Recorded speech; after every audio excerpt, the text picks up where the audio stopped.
জয় ঠাকুর।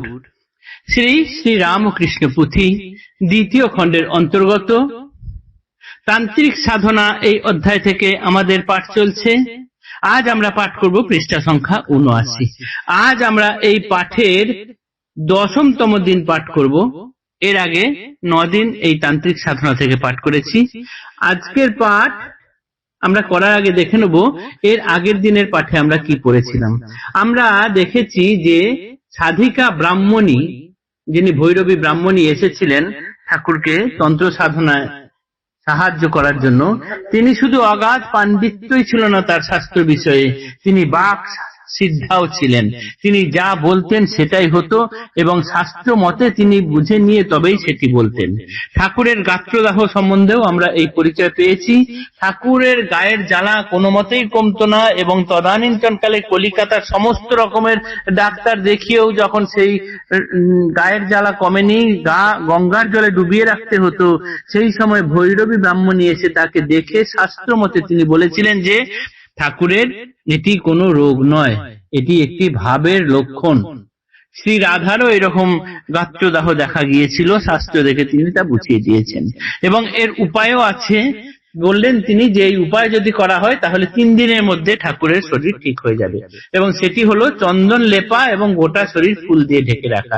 সবাই সেটি শুনে পরিহাস করেছিলেন বটে, কিন্তু কার্যকালে দেখা গেল যে সত্যি সত্যি সেটি ঠিক হলো। ৩ দিন সেই কার্য করার ফলে ঠাকুর ঠিক হলেন। এরপরে ঠাকুর চিন্তা করছিলেন, ঠাকুরের যেহেতু বালক স্বভাব, তিনি ভাবছিলেন যে মথুর যে বলল দ্বাদশ কেবলমাত্র অবতার, তাহলে তার থেকে বেশি কি অবতার নেই? শাস্ত্র ঘেটে ব্রাহ্মণী দেখিয়ে দিয়েছেন অসংখ্য অবতার আছে এবং গৌরাঙ্গ সেই মধ্যে অবতারই থাকেন, যার দেহে এখন ঠাকুর সেই রূপে আছেন। সেই মতো ঠাকুর বসে একদিন বটতলায় ভাবছেন যে তাহলে কি ব্রাহ্মণী যা বলেছে সেই গৌরাঙ্গ অবতার? হেন কালে কি হইল শুনহ বারতা, মহাতম বিনাশন রাম কৃষ্ণ কথা। এইটুকু আমরা বিগত দিনে পাঠ করেছিলাম। সেই বটবৃক্ষের তলায় বসে ঠাকুর যখন ভাবছেন তখন কি হলো, সেই মহাতম বিনাশন রামকৃষ্ণ কথা, অর্থাৎ মনের অন্ধকার কিভাবে দূর হয়ে যায়। ঠাকুর সেইখানে বসে ভাব চক্ষে কি দেখলেন সেটি আমরা আজ দেখব। একদিন প্রভু দেবে ভাগীরথী তটে, শুনিলেন মহারোল কান যায় ফেটে, গঙ্গার মাঝারে উঠে দুফালিয়া জল, অগণন মাতোয়ারা কীর্তনের দল, গায়ক বাদক যত না কারণ হুঁশ, নাচে গায়ে মাঝে দুটি সুন্দর পুরুষ। প্রভুদেব চিনিলেন প্রতি জনে জনে, লোক যত একত্রিত আছিল কীর্তনে, উঠেই তীরে তাহারে ঘেরিয়া কতক্ষণ, নেচে গেয়ে পুনঃ জলে হইল মগন। জলবিম্ব উঠে যেন লয় হয় জলে, তেমতি ডুবিল দল গঙ্গার সলিলে। গৌরাঙ্গ অবতার কিনা শ্রীপ্রভুর মনে, অসম্ভব ছন্দ সমুদিত হইল কেনে, বিশেষ কারণ আছে শুনো শুনো মন, বিশ্বগুরু রূপে প্রভু ব্রহ্ম সনাতন, জীবহিত এক ব্রত সতত অন্তরে, জৈব ভাবে আচরণ জীবের উদ্ধারে, ভাবা চিন্তা করা কর্ম লীলার জীবনে, এক লক্ষ্য আপনার উদ্দেশ্য সাধনে, স্বেচ্ছায় সন্দেহযুক্ত মনে আপনার, স্বেচ্ছায় করেন মুক্ত খেলিয়া আবার, যুক্ত মুক্তে যাহা হয় লীলা আচরণ, তাহে করে জগতের সন্দেহ মোচন। অবতারে হেন শক্তি বর্তমানে রহে, সৃষ্টি গোটা আজ্ঞাতার নত শিরে বহে, কি চেতন কি বা জড় সকলে সমান, প্রভুর লীলায় পাবে বহুল প্রমাণ।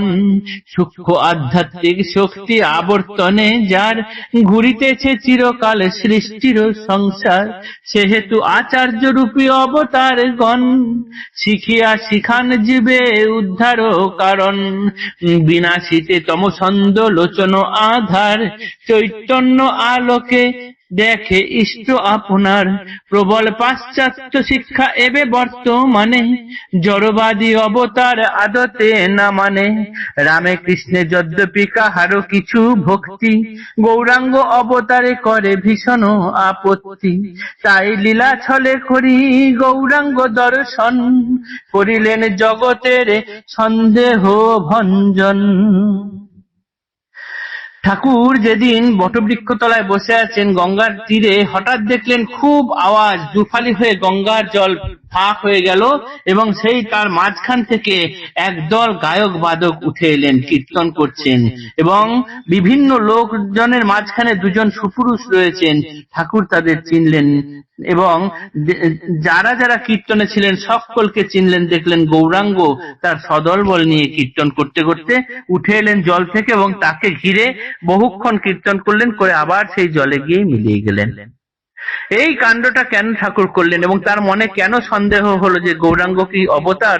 কেননা ঠাকুর তিনি বিশ্বগুরু সনাতন, তিনি বিশ্বগুরু রূপে প্রভু ব্রহ্ম সনাতন। তাকে তো সমস্ত ধর্মের কাছেই গ্রাহ্য হতে হবে, কেননা অনেক ধর্মই আছে যারা রামকে অবতার হিসেবে মানে, কৃষ্ণকে অবতার হিসেবে মানে, কিন্তু গৌরাঙ্গকে তারা অবতার হিসেবে মানতে তাদের ভীষণ আপত্তি।